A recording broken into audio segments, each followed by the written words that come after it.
Hello and welcome to the course on C Programming Learn to Code series. This is the 19th lecture of Unit 1, and in this lecture we will continue our discussion on algorithm and flowchart. This is the part 4 of algorithm and flowchart series of lecture, and in this particular part we are going to discuss about some of the questions that is mentioned over here. So we are going to write algorithm to find out area of a rectangle, and we will draw the flowchart of it, and again we will check the algorithm to check a number is even or odd, and we will draw the corresponding flowchart. So let's begin. So let us take the first question, that is write an algorithm to find out area of a rectangle and draw its flowchart. If you remember, if I want to find out area of a rectangle, let's say a rectangle is given to you, then what you will do, the rectangle has two parts, that is called your length and second one is called breadth. So area can be found out by A is equal to length into breadth. Okay, this is how we are finding out the area of a rectangle. So this is similar to the algorithm like addition of two numbers. So it is very much simpler. So I am directly writing the algorithm. I hope you understand it directly. Okay. So the step 1 will be start. Obviously that we have already discussed that every time we are going to write an algorithm, the step 1 must be start. Step 2 will be we have to read the length and breadth of the rectangle for which we are going to find out the area. So the second step will be read length and breadth. Then the third step will be we have to approach for the formula, means we have to execute the formula. So what I have written set area is equal to length into breadth. Okay, so we are going to find out length. So when the computer execute this line, he will multiply the length and the breadth value which has already been read in step number 2 and store it in area. Okay, so step number 4 will be print the value of area, that means that is the result of that rectangle, and finally step number 5 will be stop. So I think this is very much similar to addition of two number that we have already discussed in the last class. So I hope there will be no doubt on this particular algorithm, but still if you are facing any problem in understanding this particular algorithm, you can write your doubts on the comment box, and I will assure you that I will definitely tell you the answer over there. Okay, so after writing this algorithm, let us draw the flowchart. So as you can see, I have just write the algorithm again. So from this, so if you recall, for start button we are using this symbol for drawing a flowchart. Means if the first step will be start, so the flowchart will contain this symbol and we have to write start inside that. So the second step will be read length and breadth. So this is a input statement. So input statement as written with parallelogram. So the next step will be read length and breadth. Okay, so we have to specify the arrow mark that is showing the flow line. Then the next part is set area is equal to length into breadth, which is nothing but this is a processing statement. That's why the next step will be a rectangle where I have written set area is equal to length and into breadth. Okay, then the next step will be print area. This is an output statement, so I have to write print area as the output statement. Then finally we have to mention the stop symbol again with the symbol like this, that is your stop. So this is how we will draw the flowchart for this algorithm. So it is quite simple, so I am not going to explain much about this. You can try writing the algorithm and drawing the flowchart for finding out area of a circle, area of a square, or you can find out area of a right angle triangle. So you just try these questions of your own and you will find it easier to write. Now we will going to discuss about the next question, which is slightly tricky and we should understand many things before writing that particular algorithm. So let's begin. So the second question that we are going to discuss here is write an algorithm to check a number is even or odd and draw its flowchart. That means a number is given to you and you want to find out whether it is even or odd. This is easier for a human being, but now we have to write the algorithm in such a manner that whenever the computer follows that steps, he also able to tell you that that number is even or odd. Okay.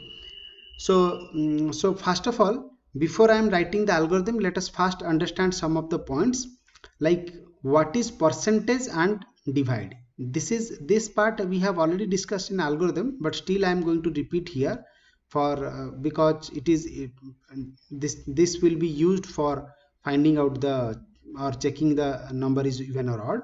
So I have to understand what is percentage and what is this forward slash. Forward slash represents the division symbol, and this is represent the remainder symbol. Okay, so you can see in a particular division, this part what number is given here, that will be dividend, and the number which divides it, that is called the divisor, and the number appear here whenever you perform the division, that number is called quotient, and any value after the division is performed, any value left here, that is called the remainder. So for an example, in this particular example, this is the dividend. I want to perform 9 divided by 2, so that is why 9 is dividend and 2 is the divisor. So 2 4s are 8, so this 4 is now the quotient as per this formula or as per this figure. So 4 is the quotient. So 9 minus 8 becomes 1. So 1 is the remainder of this particular division. Right. So now let us understand what is percentage and what is divide. So if somebody will ask you for this particular division, if somebody will ask you what is 9 percentage 2, so actually percentage represents the remainder. So 9 percentage 2 represents 1. Okay, for this particular case. And similarly, if somebody will ask you what is 9 divided by 2, so in 9 divided by 2, it represents the quotient. So for this case, 9 divided by 2 will be 4. Okay, so you need to remember this 2 point, because this will be used to solve, means we are going to use these symbols for solving many problems. So one of the problem is we are going to discuss, that is your check a number is even or odd.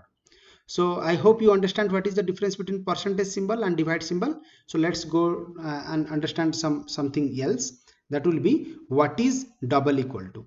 This is also we have already discussed, but we are going to discuss it with some example. So double equal to represent the similarity. So this operator is used to check the similarity between two values. Okay, two values or two operand we can say.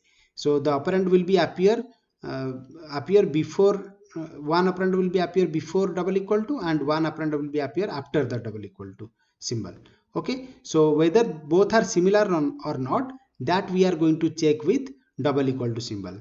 So for an example, I have taken a is equal to 10 and b is equal to 10. So in this case, we can easily say that a is double equal to b. Got it? Because both the values are same, that's why a is double equal to b. Now it is quiz time. Let us check whether you are able to answer it or not. So try to answer in keep your answer in your mind. Let's say I'll ask you, let x is equal to 25 and y is equal to 35. Then I'll ask you, is x is double equal to y, true or false? So obviously for this case, x value and y value differs from each other. That's why this statement must be false. Okay. So the other way, if I'll see it, let x is equal to 35 and y equal to 35. In this particular case, x and y both are same. So if somebody will ask you, is x is double equal to y, true or false? Then obviously the answer will be true. Got it? So now I have understood the equal to symbol. In the previous we have understood the percentage and the divide symbol. Now the last part we need to understand it to write the algorithm. So that is your control statement. So one control statement I need to understand here. So if you remember, I have already told you that during the discussion of algorithm, I told you there will be some control statement which will appear when some decision kind of things will appear in our problem. So here the same thing happens, because we want to check a number is even or odd, because a number cannot, there will be no number exist which is even and odd both. Okay, so either the number is even or the number is odd. That's why this is a condition kind of thing. Means at some situation the number will be treated as odd, and in some situation the number is treated as even, like 5 is odd and 6 is even. How do I know? How do I know that? Because I am instantly dividing that number, the given number, by 2, and if the remainder becomes 0, then I can easily say that this is even number. If the remainder is 1, we can easily say that this is odd number. That's why this type of condition, when we will see in our question, then obviously we should know the syntax of if else, because we are going to write those conditions by the help of if else statement. So what is the syntax? The syntax is look like this. There will be a condition. This obviously, when we are going to write the algorithm, we will follow this syntax only. Without this syntax, the algorithm cannot be means readable properly. Okay, so to make it readable, we should follow this syntax. So how it is written? We have to write first if, then we have to specify the condition. Okay, then we have to write the word that is then we have to write the statements over here. So there will be several statements, so I have represented with dot symbols. So here this is the condition, right? So if this condition becomes true, for this syntax, if the condition becomes true, and how to find out the truth and falseness, I have already discussed in the quiz section of this previous slide. So when this condition becomes true, so which part gets executed? All these statements gets executed. Similarly, if the condition becomes false, the else part also contains some statements. So for condition becomes false, all these statements gets executed. Okay, and you have to write the end if to specify where the entire statement flow will stop. Okay, so we need to understand this syntax properly to solve this particular problem. So what we have learned? We have learned what is percentage symbol, what is divide symbol, what is double equal to symbol. Then we learn what is the syntax of if else loop. Now it is time to write the algorithm. So let's begin. So how to write the algorithm? Obviously the first step will be start. Okay, so I have written step 1, start. The second step must be, because I want to find out the number is even or odd, so we have to, the input to this algorithm will be obviously the number which I want to find out whether it is even or odd. Let's say that number is n. So we have to read the value from the user. So step 2 will be read n. That means you read or you collect a number from the user. Okay, so the computer, when he will execute it, he will collect that number and store it in n. Now what we have to do? We have to check the number is even or odd. So how do the computer checks a number is even or odd? He has to divide this n by the help of 2, and he has to check whether the remainder is 0 or not.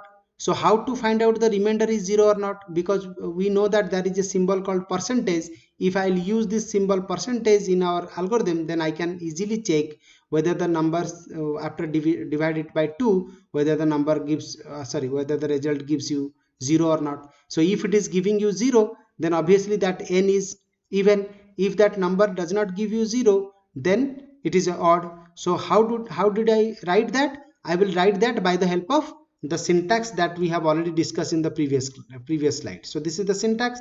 So I am going to write in the same manner. Let us see step number 3. So what I have written? If n percentage 2 is equal to 0. Okay. So what is this? This part is called the condition. So if n percentage 2 is equal to 0, then what will happen? If it is 0 means the remainder is 0. So obviously n will be even. Then what will happen? The computer will print n is even number.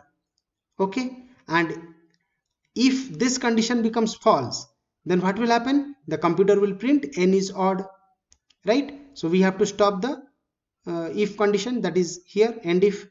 Okay, so step number 4 will be obviously stop, because we have already find out whether the number given is even or odd. Now from this example, I'm trying to say you that which one is the condition. So this one is actually the condition. Okay, so how to check the condition truth and falsity, that we already know. So if this condition becomes true, this line gets executed, and if this condition becomes false, then this line gets executed. Got it? So let us take an example to understand the entire detail. Let's say the computer executes this these things one by one. So what he will do, he will first start means he is ready to execute the statements. Now he will ask you read n. Let's say you have supplied n is equal to, let's say, 9. You have supplied 9. Now in the third step, when the computer execute this line, if n percentage 2, so what he will do, he will divide n divided by 2. So 2 4s are 8. So what the remainder we will get? We will get 1. So n percentage 2 gives what? N percentage 2 gives 1. So 1 is double equal to 0. True or false? This is obviously false. And we know that when this condition becomes false here, then this line gets executed and this line will not get executed. So this line get executed means we can say n is a odd number. So this will get printed and our program halts, means it will stop. Okay, similarly, if you will give n is equal to, let's say, 8, then what will happen? He will perform the same thing in the third step, n percentage 2. So he will perform the division operation.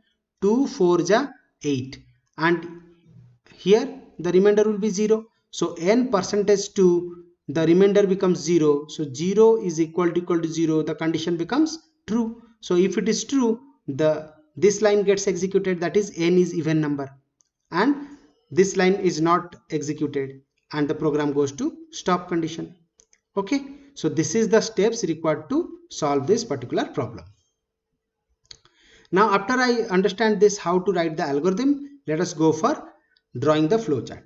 So for drawing the flowchart, we should use the what symbol? That is this symbol we are going to use. This is the condition symbol. This rhombus is used to represent the condition, because which one is the condition? This part is the condition for this particular algorithm. Okay, so let us draw it. So the first step, it is obvious, we will write start button, means we have to place the start by a oval circle.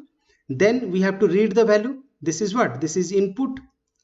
Okay, so this is the input. So input symbol is, we have to use it by parallelogram. So we have done read n. Okay, then comes the condition. So I have already told you the condition will be mentioned by the help of a rhombus. So we have written. So how it is exactly written? It is written is n percentage 2 is equal to 0. Actually we are writing in algorithm, it is if n percentage is equal to 0, then. But when you are going to write this condition in a flow chart, then it should be written like this. Okay, so you have to remember this one. So is n percentage is equal to n percentage 2 is equal to 0 or not. So if the there will be two possibility will happen. Either it will be yes. So if this condition becomes true, then the output will be yes. So if it is yes, what I am going to do, that means if it is true, this line must be executed. So I have to specify this is output line. So we have to use the parallelogram over here. So print n is even. And if the condition becomes false, then the path will be something like this. If the condition is true, the path is something like this. So if the condition is false, what will happen? It will execute this line. So that is print n is odd. Now either you execute this line or you execute this line. After executing that line, you need to go to the stop symbol. So you have to go to the stop symbol. So for an example, suppose you are giving n as 8, then which path it will follow? It will follow this path. This will go like this. N per 8 percentage 2 is equal to 0. Yes, then it will go to this line. Then it goes to this line. For 8, if your input will be 8, then this path gets followed. But if your input get 9, then what will happen? It will follow this path. Okay, so only one path gets executed, and it will be started from the start button and it end at the stop button. Okay, so this is how you are going to write or draw the flowchart for this particular algorithm. I hope you understand the concept that I am explaining in this particular class. And if you are finding any difficulties in understanding any of the concept presented over here, you are definitely encouraged to put your questions on the comment box. That's all. Thanks for listening. Bye bye.